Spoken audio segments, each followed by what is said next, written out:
عید قرباں کے پیارے پیارے ایام آنے والے ہیں، اشہر حج جاری ہیں، حج کے مبارک مہینے، حاجیوں کی پروازیں اپنی منزل کی طرف پہنچ رہی ہیں۔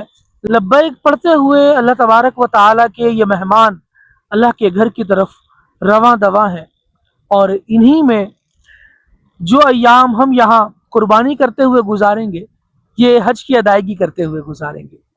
حاجی کی بھی بڑی شان ہے، اور قربانی کرنے والا بھی اللہ تبارک و تعالیٰ کی بارگاہ میں بہت عظیم الشان ہے۔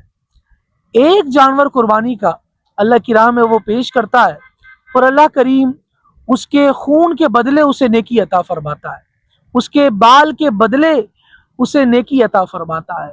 اللہ تبارک و تعالیٰ اس ایک قربانی سے کئی طرح کا ثواب بندے کو عطا فرماتا ہے۔ سید عالم صلی اللہ علیہ وسلم نے ارشاد فرمایا ہے، خوش دلی سے قربانی کرو۔